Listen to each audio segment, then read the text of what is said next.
जय श्री राम दोस्तों। आइए हम सभी आप सभी का स्वागत करते हैं अपने यूट्यूब चैनल आशा क्लासेस डीएम पर। तो जैसा कि आप लोग जान ही रहे हैं कि हम लोग मध्यकालीन भारतीय इतिहास का अध्ययन कर रहे हैं, जिसमें अभी तक हमने अरबों का और तुर्कों का आक्रमण देख चुका है। अब हम आगे देखने वाले हैं राजपूत काल, जिसमें राजपूत राजवंश के बारे में हम पढ़ेंगे, जो विभिन्न क्षेत्रों में भारत के उत्पन्न हुए थे, जो विभिन्न क्षेत्रों में फैले हुए थे, जो इसी टाइम पीरियड में लगभग जब ये अरबों का तुर्कों का आक्रमण हो रहा था उसी टाइम पीरियड में इनका भी शासन चल रहा था। ठीक है ना। तो हम देखेंगे इनके बारे में, लेकिन उससे पहले आप लोग ध्यान दीजिए, मेरे चैनल को शेयर करिए, सब्सक्राइब करिए और लाइक और कमेंट्स करते रहिए। ठीक है ना। आपको यह वीडियो अपडेट मिलता रहेगा। थोड़ा सा मौसम के दिक्कत के कारण यहाँ पे थोड़ा सा कम्युनिकेशन सिस्टम ठप पड़ा था, तो वीडियो बनाना मुश्किल हो रहा था 1-2 दिन के लिए। तो आज मैं ये वीडियो आपके लिए बना रहा हूँ, जो उसी क्रम में चल रहा है मध्यकालीन भारतीय इतिहास में। तो चलिए आज शुरू करते हैं अपना वीडियो। उससे पहले आप लोग मेरे चैनल को एक बार सब्सक्राइब करिए, शेयर करिए। बस आगे बढ़ते हैं हम। देखते हैं, अभी तक हमने देखा कि तुर्कों का आक्रमण हो चुका था और उधर वो टाइम पीरियड चल रहा था और इधर कुछ राजपूत वंशों का भी उदय हो रहा था। ठीक है ना। तो हमने देखा कि राजपूत काल के बारे में क्या अध्ययन करना है। इनका परिचय हम लेते हैं। तो 7वीं से लेकर 12वीं शताब्दी के बीच राजपूत काल जाना जाता है, इसको याद रखिएगा। 7वीं से लेकर 12वीं शताब्दी के बीच का जो समय था, यह लगभग राजपूतों के काल का माना जाता है। ठीक है ना। लेकिन कुछ लोग इसे 8वीं से 12वीं भी मानते हैं, उसमें आपको नहीं ज़्यादा कन्फ्यूज होना है। बस इतना जानिए लगभग यही टाइम था जो राजपूत काल चल रहा था। ठीक है ना। आगे देखते हैं। राजपूतों की उत्पत्ति की बात की गई है। राजपूतों की उत्पत्ति के बारे में इतिहासकारों में कई मतभेद पाए जाते हैं। ठीक है ना। कि ये राजपूत कहाँ से आए हैं, कौन थे, इनके बारे में जानकारी रखनी है। तो हम देखेंगे कि राजपूत आखिरकार थे कौन। तो कई इतिहासकार ऐसे हैं जो अपना अपना मत प्रकट किए हैं कि राजपूत वास्तव में थे कौन। ठीक है ना। तो चलिएगा, इसमें से पहले जो आपके इतिहासकार थे, उनका नाम था कर्नल जेम्स टॉड। उनका क्या नाम था? Colonel James Tod. इन्होंने कहा था कि जो राजपूत थे वो विदेशी जात थे। कैसी जात थे? विदेशी जात थे। जो सिथियन लोग थे, वो विदेशी जातियों में आते थे, उन्हीं से राजपूतों की उत्पत्ति हुई है, ऐसा कौन मानते थे? Colonel James Tod. ठीक है ना। राजपूतों का इतिहास काफ़ी इम्पोर्टेंट है, क्योंकि हमारे भारत मातृभूमि की सेवा में इनका योगदान भी काफ़ी ज़्यादा रहा है। तो इनके इतिहास के बारे में ज़्यादा जानकारी नहीं रखनी है, बस थोड़ा सा आपको दे रहा हूँ जो आपके एग्ज़ाम में काफ़ी इम्पोर्टेंट है। ठीक है ना। तो कर्नल जेम्स टॉड ने ही बताया था कि यह विदेशी जात हैं, जो सीथियन लोग थे वो विदेशी जात थे और उन्हीं से राजपूतों का उदय हुआ। ठीक है ना। अगले थे स्मिथ साहब। स्मिथ जो थे इतिहासकार थे, उन्होंने कहा था कि राजपूतों का जो उत्पत्ति हुआ था वो शक और कुषाण वंश के लोगों से हुआ था। किससे हुआ था? शक एवं कुषाण वंश के लोगों से। शक और कुषाण वंश कहाँ रहते थे? आपको पता है, जम्मू कश्मीर के साइड में इनका राज चलता था। आप जानते ही होंगे कुषाण वंश के बारे में, कनिष्क के बारे में आपने सुना भी होगा। ठीक है ना। तो ये शक और कुषाण जातियों से इनकी उत्पत्ति हुई थी, ऐसा स्मिथ महोदय मानते थे।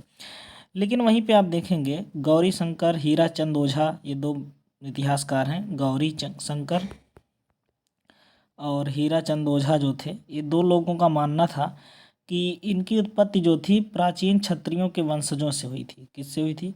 प्राचीन क्षत्रिय जो वंशज थे, जैसे आपने देखा होगा बहुत पहले जो क्षत्रिय वास करते थे देश में, उन्हीं के लोग वंशज थे राजपूत, ऐसा माना जाता है। ठीक है ना।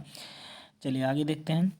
लेकिन चंद्रबरदाई के अनुसार, आप इनको जानते होंगे, आपने बहुत हिंदी में भी इनका नाम सुना होगा चंद्रबरदाई का। इनके अनुसार क्या थे कि यह गुरु वशिष्ठ आप जानते हैं, जो राम जी के गुरु थे, आपको पता होगा। राम जी के जो गुरु थे, इन गुरु वशिष्ठ ने माउंट आबू पर्वत, जो राजस्थान में है ना, माउंट आबू पर्वत मैंने पढ़ा था, अरावली पर्वत श्रेणी में स्थित है। कौन? माउंट आबू पर्वत। गुरु वशिष्ठ ने माउंट और आबू पर्वत पर तप किया था, तपस्या किया था, और वहीं से अग्निकुंड से 4 राजपूत वंशों का जन्म हुआ। 4 राजपूत वंश निकले थे, जिसमें कौन कौन थे? परमार थे, प्रतिहार थे, चौहान थे और चालुक सोलंकी थे। ठीक है ना। परमार, प्रतिहार, चौहान और चालुक सोलंकी, ये लोग थे किसमें, जब गुरु वशिष्ठ ने माउंट आबू पर्वत पर तपस्या किया था तो उस अग्निकुंड से इन राजपूतों की उत्पत्ति हुई थी। तो ये बहुत बार पूछा गया कि अग्निकुंड से जो राजपूतों की उत्पत्ति के बारे में किसने बताया है, चंद्रबरदाई ने। किसने बताया है, चंद्रबरदाई ने। इनका मानना था कि गुरु वशिष्ठ ने माउंट आबू पर्वत पर तपस्या किया था। गुरु वशिष्ठ राम जी वाले, कौन, राम जी वाले, जो राम जी के गुरु थे वो थे गुरु वशिष्ठ। और माउंट आबू पर्वत कहाँ, राजस्थान में, वहाँ तपस्या किया था, जिससे अग्निकुंड से इन राजपूत वंशों का उदय हुआ था। जिसमें ऐसा माना जाता है कि जब चंद्रबरदाई जी ने बताया था इन राजपूतों के कितने गोत्र या कुल थे, 36 गोत्र कुल थे इनके, 36 कुल थे। और वह 36 कुल कौन थे अभी हम आगे देखेंगे, लेकिन ये बात याद रखना, ये बहुत इंपॉर्टेंट कोटेशन है, ठीक है ना, इसको अच्छे से नोट डाउन करना इंपॉर्टेंट में। चलिएगा, अगले थे गोपीनाथ शर्मा। गोपीनाथ शर्मा और भंडारकर साहब ने, दोनों लोगों ने कहा था ब्राह्मणों से इनकी उत्पत्ति हुई थी। राजपूतों की उत्पत्ति कहाँ से हुई थी, ब्राह्मणों से हुई थी, ऐसा गोपीनाथ शर्मा और भंडारकर का मानना था, ठीक है ना। चलिए आगे बढ़ते हैं। सबसे इंपॉर्टेंट आपके लिए चंद्रबरदाई का कोटेशन है, अग्निकुंड से राजपूतों की उत्पत्ति, ये याद रखिएगा, ठीक है ना। चलिए, अभी मैंने बताया कि राजपूत जो वंश थे उनके 36 गोत्र थे।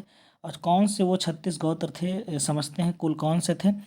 जिसमें से 4 मेन वंश चले थे, जिसमें था सूर्यवंश। सूर्यवंश थे, कौन सूर्यवंशी कौन थे, राम जी का जो वंश था वो कौन था, सूर्यवंशी ही तो था ना, ठीक है ना। इसमें 10 कुल थे, 10 इसमें गोत्र थे।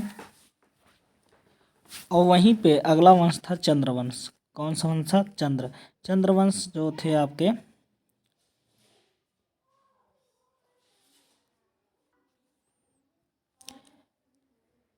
तो जो चंद्रवंश के थे उनके 10 कुल थे, याद रखिएगा, उनके भी 10 गोत्र थे। चंद्रवंश आप जानते हैं, जिसमें आप देखेंगे युधिष्ठिर या अर्जुन का उल्लेख होता है, अर्जुन थे, ये सब चंद्रवंशी थे, ठीक है ना। अग्निवंश भी चला था, 4 गोत्र थे। ऋषि वंश भी चला था, जिसमें 12 गोत्र थे, ठीक है ना। चलिए अब देखते हैं कि राजपूतों का जो विस्तार क्षेत्र था पूरे भारत में कहाँ से कहाँ तक था, इसको हम गौर से देखते हैं, ठीक है ना।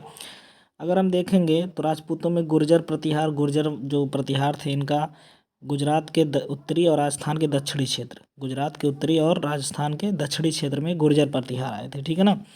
और गुजरात और राजस्थान में ही एक वंश चला था, चालुक वंश, जो सोलंकी राजपूत भी कहलाते थे। सोलंकी राजपूत ये चालुक वंश थे, ठीक है ना। अजमेर और दिल्ली पर मैंने आपको पढ़ाया था कि पृथ्वीराज चौहान यानी चौहान वंश चला था अजमेर और दिल्ली पर। मालवा जो मध्य प्रदेश का हिस्सा था, यहाँ परमार वंश थे। जैसे राजा भोज किस वंश से थे, परमार वंश से, ठीक है ना। कन्नौज जो यूपी में पड़ता था, गढ़वाल वंश जो जयचंद जिसका शासक था, आपको पढ़ा था पृथ्वीराज चौहान से जिसका दुश्मनी था। अगले हैं मुल्तान, अफगानिस्तान से। मुल्तान और अफगानिस्तान में हिंदू शाही शासक रहते थे, ठीक है ना। बुंदेलखंड में चंदेल वंश चलते थे। और मेवाड़ राजस्थान में सिसोदिया वंश चलते थे। ये थे राजपूतों के बारे में कुछ जानकारियाँ जो मैंने आपको प्रदान की हैं। तो बस यहाँ तक आज रखते हैं। आज छोटा सा ही वीडियो आपको मिलेगा, लेकिन बहुत ही इम्पोर्टेंट है, बस आपके लिए एग्ज़ाम के दृष्टि से बहुत ज़्यादा इम्पोर्टेंट है।